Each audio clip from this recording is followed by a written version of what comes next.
زمین آسمان ہونے والے ہیں روشن زمانہ سجانے والے ہم پیدائش مولا کی دھوم مثل فارس نجد کے قلعے گراتے جائیں گے اور خاک ہو جائیں عدو جل کر مگر ہم تو رضا خاک ہو جائیں عدو جل کر مگر ہم تو رضا دم میں جب تک دم ہے ذکر ان کا سناتے جائیں گے دم میں جب تک دم ہے ذکر ان کا سناتے جائیں گے اور ایک شعر کہ اس دل میں اجالوں کا بسیرا نہیں ہوتا اس دل میں اجالوں کا بسیرا نہیں ہوتا سرکار نہ آتے تو سویرا نہیں ہوتا اب تو محبت سے بول دو سبحان اللہ کہ اس دل میں اجالوں کا بسیرا نہیں ہوتا سرکار نہ آتے تو سویرا نہیں ہوتا اور سرکار کی آمد پہ جو کرتے ہیں چراغاں سرکار کی آمد پہ جو کرتے ہیں چراغاں ارے آنگن میں کبھی ان کے اندھیرا نہیں ہوتا سرکار کی آمد پہ جو کرتے ہیں چراغاں آنگن میں کبھی ان کے اندھیرا نہیں ہوتا اب محبت سے درود پاک پڑھیں اللہم صلی علی سیدنا و مولانا محمد و بارک وسلم صلاۃ و سلام علیک یا رسول اللہ صلی اللہ تعالی علیہ وسلم ایک بھی منٹ آپ کا ضائع نہیں بس معاف ضمیر کو آپ کے سامنے پیش کر رہا ہوں ذی صلاحیت ذی استعداد شخصیت ممبر نور پہ تشریف فرما ہے میں نے قرآن مقدس کی ایک آیت کریمہ تلاوت کرنے کا شرف حاصل کیا پروردگار عالم قرآن مجید میں ارشاد فرماتا ہے یا ایھا النبی اے غیب کی خبریں دینے والے نبی انا ارسلناک شاہدا و مبشرا و نذیرا بے شک ہم نے آپ کو گواہ بنا کر کے بھیجا خوشخبری سنانے والا بنا کر کے بھیجا ڈر سنانے والا بنا کر کے بھیجا وداعیا الی اللہ باذنہ وسراجا منیرا آپ اپنے رب کے حکم سے اس کی بارگاہ کی طرف بلاتے ہو وسراجا منیرا اور ہم نے آپ کو چمکتا ہوا سورج بنا کر کے بھیجا ہم نے آپ کو روشن چراغ بنا کر کے بھیجا پوری آیت پہ اگر میں ایک ایک اس پہ تقریر کرتا جاؤں اور اس کی تشریح و توضیح کرتا جاؤں تو بات بہت آگے تک بڑھ جائے گی صرف لفظ سراج پہ میں بحث کرنا چاہتا ہوں اور اس کی بات اس کے معنی بتا کر کے آگے بڑھنا چاہتا ہوں یہ علماء کرام تشریف فرما ہے سراج کے دو معنی آتے ہیں ایک معنی ہے سورج کے اور قرآن کریم کے اندر ہے اللہ ارشاد فرماتا ہے ہم نے اس میں یعنی آسمان میں سورج کو رکھا ہے اور چاند کو رکھا ہے روشن چاند کو رکھا ہے حضرات اور ایک جگہ قرآن میں سورہ نبا کے اندر میرا رب فرماتا ہے وَجَعَلْنَا سِرَاجًا وَهَّاجًا اور ہم نے دہکتا ہوا سورج بنایا تو سراج کے معنی کیا آتے ہیں سورج کے آتے ہیں اور ایک معنی ہے سراج کے چراغ کے اور چراغ کی تعریف علامہ مفتی احمد یار خان نعیمی یوں کرتے ہیں جس کی میں عربی عبارت نہیں بس ترجمہ بتا دوں آپ کو کہ چراغ اسے کہتے ہیں جس سے نور حاصل کیا جائے اور چراغ کی روشنی میں کمی نہ آئے مثال کے طور پہ حضرت علامہ معراج مصباحی صاحب حضرت علامہ وکیل مصباحی صاحب ازہری صاحب قبلہ تشریف فرما ہے یہ ایک موم بتی یا چراغ جلا کر کے یہاں پر رکھ دیں اور تمام بیدورہ بازار والوں سے قرب و جوار والوں سے یہ کہیں کہ اپنے اپنے گھر سے موم بتی لے کے آؤ یا چراغ لے کر کے آؤ اور اس سے روشن کر کے لے جاؤ اب مجھے بتاؤ سب اپنے اپنے گھر کے چراغ روشن کر لیں تو جو چراغ مولانا وکیل ازہری صاحب قبلہ نے لگایا ہے کیا اس کی روشنی میں کوئی کمی آئے گی اس کی روشنی میں کوئی کمی نہیں آئے گی حضرات اب اپنے ذہن کو قریب کرو رب فرماتا ہے محبوب ہم نے آپ کو روشن چراغ بنا کر کے بھیجا ہے اور میرے آقا کیسے روشن چراغ ہیں آدم اسی نور سے چمکے ہیں حضرت نوح اسی نور سے چمکے ہیں حضرت ادریس اسی نور سے چمکے ہیں حضرت ابراہیم اسی نور سے چمکے ہیں حضرت اسماعیل اسی نور سے چمکے ہیں حضرت اسحاق اسی نور سے چمکے حضرت یعقوب اسی نور سے چمکے حضرت یوسف اسی نور سے چمکے حضرت ایوب اسی نور سے چمکے ہیں حضرت داؤد علیہ السلام اسی نور سے چمکے حضرت سلیمان علیہ السلام اسی نور سے چمکے حضرت زکریا اسی نور سے چمکے حضرت یحییٰ اسی نور سے چمکے حضرت موسیٰ اسی نور سے چمکے حضرت ہارون اسی نور سے چمکے حضرت عیسیٰ اسی نور سے چمکے ہیں ارے دور جانے کی ضرورت نہیں حضرت ابو بکر صدیق اسی نور سے چمکے فاروق اعظم اسی نور سے چمکے عثمان غنی اسی نور سے چمکے مولا علی اسی نور سے چمکے, بلال حبشی اسی نور سے چمکے, سعد ابن ابی وقاص اسی نور سے چمکے, حضرت زبیر اسی نور سے چمکے ہیں, حضرت طلحہ اسی نور سے چمکے ہیں, حضرت امام حسن اسی نور سے چمکے, امام حسین اسی نور سے چمکے, حضرت امام زین العابدین اسی نور سے چمکے, امام محمد باقر اسی نور سے چمکے ہیں, امام جعفر صادق اسی نور سے چمکے ہیں, امام موسیٰ کاظم اسی نور سے چمکے ہیں, امام علی رضا اسی نور سے چمکے ہیں, امام نقی اسی نور سے چمکے ہیں, امام تقی اسی نور سے چمکے ہیں, امام حسن عسکری اسی نور سے چمکے, ارے امام اعظم اسی سے چمکے, امام شافعی اسی سے چمکے, امام مالک اسی نور سے چمکے ہیں, امام احمد ابن حنبل اسی نور سے چمکے, ارے غوث اعظم اسی سے چمکے, غریب نواز اسی سے چمکے, اور آگے بڑھو مخدوم اشرف زندانی اسی نور سے چمکے, صابر پاک کلیری اسی نور سے چمکے, بابا فرید الدین گنج شکر اسی نور سے چمکے, اور آگے بڑھو دیوا کے وارث پاک اسی نور سے چمکے, ارے محبت سے بولے سبحان اللہ, دیوا کے وارث پاک اسی نور سے چمکے ہیں, سید سالار مسعود غازی اسی نور سے چمکے, سید افضل الدین ابو جعفر امیر مہ اسی نور سے چمکے ہیں, اور آگے بڑھو اے پیارے مسلمانوں حجت الاسلام اسی نور سے چمکے, مفتی اعظم اسی نور سے چمکے, تاج الشریعہ اسی نور سے چمکے, اور جب میرے امام کی نظر پڑی تو بریلی سے پکار کے کہتے ہیں چمک تجھ سے پاتے ہیں سب پانے والے,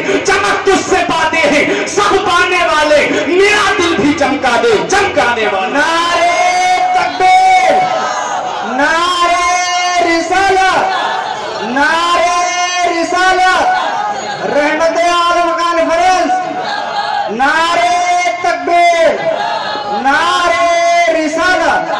واہ بے شک سبحان اللہ. میرا امام پکار کے کہتا ہے چمک تجھ سے پاتے ہیں سب پانے والے, میرا دل بھی چمکا دے چمکانے والے. اللہ فرماتا ہے محبوب ہم نے آپ کو روشن چراغ بنا کر کے بھیجا ہے, اور میرے آقا ایسے روشن چراغ ہیں, تمام انبیاء کرام اسی نور سے چمکے ہیں, دنیا کی ہر چیز اسی نور سے چمکی ہے. حضرات سورج کو جو روشنی ملی وہ نور مصطفیٰ سے ملی ہے, چاند کو جو چمک ملی ہے وہ نور مصطفیٰ سے ملی ہے. حضرات اب یہ نور اللہ تبارک و تعالیٰ نے کب پیدا فرمایا, یہ بات اپنے ذہن میں رکھیے گا. حضرات گرامی رب قرآن میں فرماتا ہے کل من علیہا فان ویبقى وجہ ربک ذو الجلال والاکرام, ہر چیز فنا ہو جائے گی, باقی رہنے والی صرف خدا کی ذات ہے. حضرات اللہ رب العزت کی ذات ہے, اس کے علاوہ کوئی چیز موجود نہیں ہے. اللہ تبارک و تعالی خود ارشاد فرماتا ہے, اسے حدیث قدسی کہا جاتا ہے. اور آپ سن لیجئے حدیث قدسی کسے کہتے ہیں. حضرات فرمان مدینے والے مصطفیٰ کا ہو اور روایت کرنے والے صحابہ یا تابعی ہو تو اسے حدیث کہا جاتا ہے, اور فرمان خدا کا ہو اور روایت کرنے والے مصطفیٰ جان رحمت ہو, فرمان خدا کا ہو اور زبان مصطفیٰ جان رحمت کی ہو, اسے حدیث قدسی کہا جاتا ہے. قرآن کے علاوہ جو اللہ تبارک و تعالیٰ نے اپنے محبوب سے فرمایا ہے اسے حدیث قدسی کہا جاتا ہے. رب حدیث قدسی میں فرماتا ہے, یہ قرآن میں نہیں ہے, حدیث قدسی ہے, مدینے والے مصطفیٰ نے فرمایا. رب ارشاد فرماتا ہے کنت کنزم مخفیہ, اے میرے محبوب میں چھپا ہوا خزانہ تھا. رب کیا فرماتا ہے کنت کنزم مخفیہ, میں چھپا ہوا خزانہ تھا. فاحببت ان اعرف, میں نے خود پسند کیا کہ میں پہچانا جاؤں. رب فرماتا ہے میں نے خود پسند کیا کہ میں پہچانا جاؤں. فخلقت خلقہ, تو میں نے ایک مخلوق کو پیدا کیا. اور ایک روایت میں فخلقت محمد صلی اللہ علیہ وسلم, تو میں نے محمد صلی اللہ علیہ وسلم کو پیدا کیا. کب پیدا کیا تھا؟ جب زمین نہیں تھی. کب پیدا کیا؟ جب آسمان نہیں تھا. کب پیدا کیا؟ جب چاند نہیں تھا. کب پیدا کیا؟ جب سورج نہیں تھا. اور ایک انسان کے اندر مٹی بھی ہے, ایک انسان کے اندر پانی بھی ہے, ایک انسان کے اندر ہوا بھی ہے, ایک انسان کے اندر آگ کی آمیزش بھی ہے. کیونکہ بشر جو ہے وہ مرکب ہے اربع عناصر سے. بشر جو ہے وہ 4 چیزوں سے مرکب ہے, آگ, پانی, مٹی, ہوا. اور اس وقت نہ تو ہوا تھی, اس وقت نہ تو پانی تھا, اس وقت نہ تو آگ تھی, اس وقت نہ تو مٹی تھی. جب کچھ نہیں تھا تو وہ لوگ سوچے جو کہتے ہیں کہ نبی ہماری طرح بشر ہے, وہ لوگ سوچے جو کہتے ہیں کہ نبی ہماری طرح بشر ہے. انہی کو میرا امام کہتا ہے کہ سورج الٹے پاؤں پلٹے, چاند اشارے سے ہو چاک, اندھے نجدی دیکھ لے قدرت رسول اللہ کی. میرے نبی کو اللہ نے تب پیدا فرمایا جب مٹی بھی نہیں تھی, جب پانی بھی نہیں تھا, جب آگ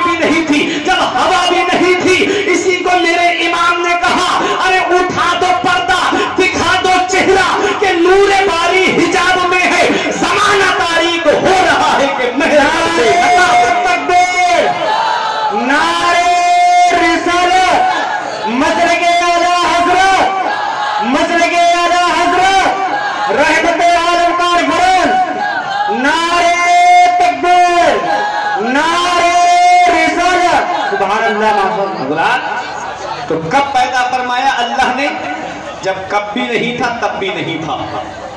میرے آقا فرماتے اول ما خلق اللہ نوری، اللہ نے سب سے پہلے میرے نور کو پیدا فرمایا. ومن نورہ ہی، اور میرے نور سے ساری کائنات کو پیدا فرمایا. حضرات گرامی اب یہی نور مصطفیٰ امانت کے طور پہ پیشانیوں میں میرے رب نے رکھا، وہ صلبوں میں میرے رب نے رکھا. اور یہی نور مصطفیٰ وہ آدم علیہ السلام کی پیشانی اور صلب سے ہوتا ہوا یہی نور مصطفیٰ حضرت اسماعیل علیہ السلام کے صلب میں آتا ہے اور ان کی پیشانی سے ظاہر ہو رہا تھا. اسماعیل علیہ السلام کے بعد ان کے بیٹے کیدار کی پشت میں آیا. حضرات گرامی اب یہی نور مصطفیٰ حضرت عدنان کی صلب میں آتا ہے، پشت میں آتا ہے. اور حضرت عدنان سے ہوتے ہوئے حضرت عبد مناف کی صلب میں آتا ہے. اور حضرت عبد مناف سے ہوتا ہوا اب یہی نور مصطفیٰ حضرت ہاشم کی صلب میں آتا ہے. اور حضرت ہاشم سے ہوتا ہوا حضرت عبد المطلب کی صلب میں آتا ہے. اور حضرت عبد المطلب سے ہوتا ہوا یہی نور مصطفیٰ حضرت عبداللہ کی صلب میں آتا ہے اور پیشانی سے ظاہر ہو رہا تھا. حضرات گرامی ابھی آپ نے مولانا آصف رضا سیفی صاحب قبلہ سے حضور کی آمد پہ بہت اچھا بیان سماعت کیا ہے. اور مجھ سے قبل آپ نے مختصر سے وقت میں بہترین اور معلوماتی خطاب وکیل احمد اظہری صاحب قبلہ سے آپ نے سماعت کیا ہے. اللہم زد فزد. میں یہی دعا کرتا ہوں کہ پروردگار عالم اپنے حبیب کے صدقے و وسیلے سے اور بہترین عروج و ارتقاء عطا فرمائے. آئیے اپنے ذہن کو قریب کیجئے، مدینے والے مصطفیٰ کی آمد کب ہوتی ہے؟ حضرت عیسیٰ پیغمبر کو حضرت اللہ تبارک و تعالیٰ نے آسمان پر اٹھا لیا اور عیسیٰ علیہ السلام سے لے کر میرے نبی کے درمیان کا جو فاصلہ گزرا تھا وہ 570 یا 71 سال کا زمانہ گزرا ہے. آج اگر میری مسجد کا امام ایک مہینہ قوم کے سامنے تقریر کے ذریعے مسائل بیان نہ کرے تو قوم کی حالت کہاں سے کہاں پہنچ جاتی ہے. اور آج تو ماڈرن دور کے مفتی چل رہے ہیں. آپ دیکھو آپس میں بیٹھ کر کے مسائل کا جواب واٹس ایپ پہ قوم کا وہ نوجوان دے رہا ہے کہ جس کو جو ہے وہ قرآن شریف پڑھنا نہیں آتا، اردو پڑھنا نہیں آتی، وہ اپنے آپ مفتی بنا بیٹھا ہوا ہے. میں آپ سے پوچھتا ہوں اگر سلائی کرنے والے کو لا کر کے آپ مدرسے میں بٹھاؤ اور کہو کہ بھائی ذرا کتابیں پڑھ کے سنا دے تو کیا وہ کتاب پڑھ کے سنائے گا؟ ایک مستری جو ہے وہ گھر بنانے والا اسے لا کر کے ڈاکٹر کی دکان پہ بٹھا دو اور کہو کہ بھائی ذرا ان کا علاج کر دے، کیا وہ علاج کر پائے گا؟ ارے جو جس فن میں ماہر ہوتا ہے وہ اسی فن اسی کے لیے زیبا دیتا ہے. آپ نہ مدرسے گئے اور نہ کہیں پر آپ نے تعلیم حاصل کی اور اتنے بڑے مفتی بن گئے کہ امام صاحب نماز ٹھیک نہیں پڑھاتے، امام صاحب قرات ٹھیک نہیں کرتے. ان سے پوچھا جائے کیا تم کو قرآن شریف پڑھنا آتا ہے؟ کہتے پڑھنا تو مجھے بھی نہیں آتا ہے. بتاؤ پھر تمہیں کیسے پتا چل گیا کہ امام صاحب کی قرات ٹھیک نہیں ہے؟ بولے ان کی آواز ٹھیک نہیں ہے. بتاؤ آواز اچھی ہونا ایک الگ بات ہے اور قرآن کریم کو درست پڑھنا یہ الگ بات ہے. اس کا اچھے ہونے سے جو ہے وہ امام صاحب کی غلطی نکالنے کا کیا معنی بنتا ہے؟ میں آپ سے یہ پوچھنا چاہتا ہوں آج میری قوم جس تباہی کے دہانے پہ پہنچ رہی ہے اس کی سب سے بڑی وجہ یہ بھی ہے کہ میری قوم آج اپنے پیشوا کی تعظیم نہیں کرتی، آج میری قوم اپنے اماموں کی تعظیم نہیں کرتی، آج میری قوم اپنے علماء کا مرتبہ نہیں جانتی، آج میری قوم اپنے اکابر علماء کرام کے مرتبے کو نہیں پہچانتی. میں آپ کو بتانا چاہتا ہوں حدیث پاک میں آتا ہے نبی ارشاد فرماتے ہیں کہ عالم کسی قبرستان سے گزر جائے کچھ پڑے نہیں صرف گزر جائے تو اللہ تبارک و تعالی 40 دن تک اس قبرستان کے مردوں سے عذاب کو اٹھا لے جائے. کے مرتبے کو تم کیا جانو، ان کی عظمت کو تم کیا جانو، ان کی رفعت کو تم کیا جانو، ان کے مقام و مرتبے کو تم کیا پہچانو. ارے صرف عالم گزر جائے تو اللہ قبرستان کے مردوں سے عذاب کو اٹھا لے. تو مجھے بتاؤ پیدولا بازار کے زندہ دل مسلمانوں جس بستی میں وہ عالم رہتا ہوگا اس بستی میں اللہ کی کتنی رحمتیں نازل ہیں. بے شک سبحان اللہ. اور جس گھر میں وہ عالم ہوگا گھر والے اپنی قسمت پہ ناز کریں گے، تو گھر والے اپنے رتبے پہ ناز کریں. میں مانتا ہوں بیٹا ڈاکٹر بن جائے گا تو پیسے کمائے گا، میں مانتا ہوں بیٹا انجینئر بن جائے گا تو بلڈنگ بنائے گا، میں مانتا ہوں بیٹا ماسٹر بن گیا تو پیسے کما کے لائے گا. لیکن اتنا یاد رکھنا وہ بلڈنگ وہ دولت وہ پیسہ وہ صرف یہی تک رہتا ہے. لیکن اگر اولاد کو دین سکھایا، اولاد کو دیندار بنایا، اولاد کو عالم بنایا، اولاد کو حافظ بنایا تو اتنا یاد رکھنا پیارے مسلمانوں یہ دین جو ہے یہ قبر میں بھی کام آتا ہے اور میدان محشر میں بھی کام آتا ہے. بے شک سبحان اللہ. بہت یاد رکھو یہ دنیا چند دن کی ہے. اپنی اولاد کو اس حال میں چھوڑ کے جاؤ نہ میں دیکھتا ہوں کہ جو اولاد آج جس کو واٹس ایپ اور فیس بک اور ٹویٹر اور انسٹاگرام چلانے سے فرصت نہیں ملتی، تم کیا امید کر سکتے ہو وہ تمہاری قبر پہ جا کے پارا پڑ گیا؟ کیا امید کر سکتے ہو اس اولاد سے کہ جو نبی کے جلسے میں آ کر کے بھی واٹس ایپ پہ چیٹنگ چل رہی ہے اس کی؟ اس اولاد سے کیا امید کی جائے؟ تم سوچتے ہو کہ بیٹا مولانا بن گیا، مولانا حافظ بن گیا تو وہ کیا کرے گا 5,000 کی تنخواہ میں، 6,000 کی تنخواہ میں؟ یہ قوم نے میری حالت کی، ورنہ ان کا مرتبہ، ان کا مقام مدینے والے مصطفیٰ نے بلند کیا۔ ان کی عظمت تم کیا بلند کرو گے؟ ان کا مرتبہ نبی نے بلند کیا۔ میں آپ کو بتا دوں ایک حدیث پاک سناؤں، ویسے میرا یہ موضوع نہیں ہے لیکن بات آ گئی بیچ میں تو بتاتا جا رہا ہوں۔ نبی ارشاد فرماتے ہیں کہ قیامت کے دن اللہ تعالیٰ حافظ قرآن سے فرمائے گا۔ کس سے؟ حافظ قرآن سے۔ علامہ وکیل ازہری صاحب قبلہ تشریف فرما ہے، یہ میری تائید کریں گے۔ رب فرمائے گا، حدیث پاک ہے، اس کے راوی جو ہیں حضرت سعد بن عمرو ہیں، وہ کہتے ہیں کہ یقال لصاحب القرآن، اللہ تعالیٰ قیامت کے دن حافظ قرآن سے فرمائے گا۔ عمرو بن عاص کہتے ہیں یقال لصاحب القرآن، اللہ تعالیٰ قیامت میں حافظ قرآن سے فرمائے گا کیا؟ اقرا، تو قرآن کی تلاوت کر، قرآن کی تلاوت کر، ورتقی ورتل کما کنت ترتل فی الدنیا، اور ترتیل کے ساتھ پڑھ، ترتیل ٹھہر ٹھہر کے پڑھ، جلدی نہیں، ٹھہر ٹھہر کے پڑھ، آرام آرام سے پڑھ، اور تجوید کے ساتھ پڑھ، یعلمون تعلمون والا نہیں، تجوید کے ساتھ پڑھ۔ کون سا حرف کہاں سے نکلتا ہے؟ تجوید کے ساتھ پڑھ۔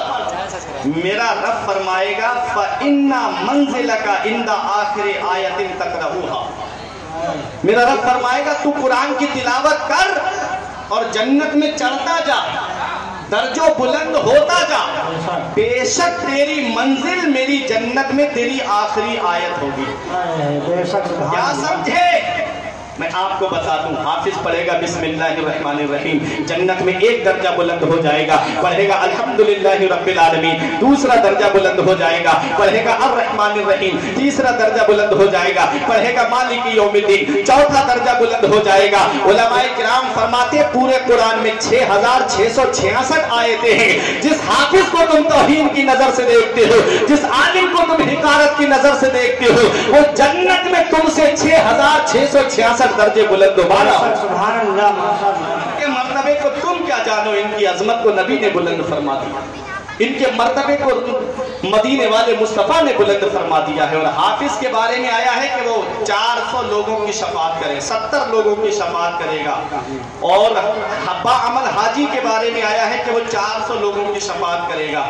اور عالم کو روک دیا جائے گا جنت کے دروازے پہ، تو جو جلنے والے ہیں نا دنیا میں، وہ کہیں گے ہاں ٹھیک رہے، نہیں روک دیا گیا، صحیح رہے، کیونکہ لوگ ہیں نا، عالم اگر تھوڑی ترقی کر لے تو ان کے پیٹ میں درد ہونا شروع ہو جاتا ہے۔ اگر عالم سامنے اچھے کپڑے پہن لیے، ارے یار یہ تو بہت اچھے کپڑے پہنتے، بیچارہ پیدل چل رہا تھا، چپلیں ٹوٹی ہوئی تھی، کسی نے کچھ نہیں کہا، اچھے جوتے کیا پہن لیے، نئے کپڑے پہن لیے، بس قوم کو اس کی توہین کرنا شروع کر دی۔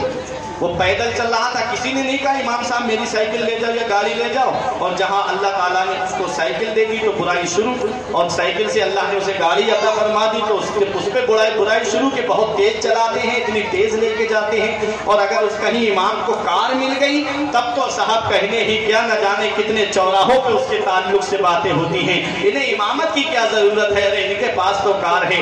پیارے مسلمانوں، تمہیں تو خوش ہونا چاہیے تھا کہ ہمارا پیشوا ترقی کر رہا ہے، ہماری قوم کا امام ترقی کر رہا ہے، ہماری قوم کا عالم ترقی کر رہا ہے، لیکن نہیں، خوش ہونے کے بجائے اس کی توہین کرنی شروع کر دی، اس کی شان میں گستاخیاں کرنی شروع کر دی۔ یاد رکھو، جو عالم کا گستاخ ہوتا ہے، جو عالم کی توہین کرنے والا ہوتا ہے، اس کے بارے میں علماء فرماتے ہیں کہ اس کا خاتمہ برا ہونے کا اندیشہ ہے۔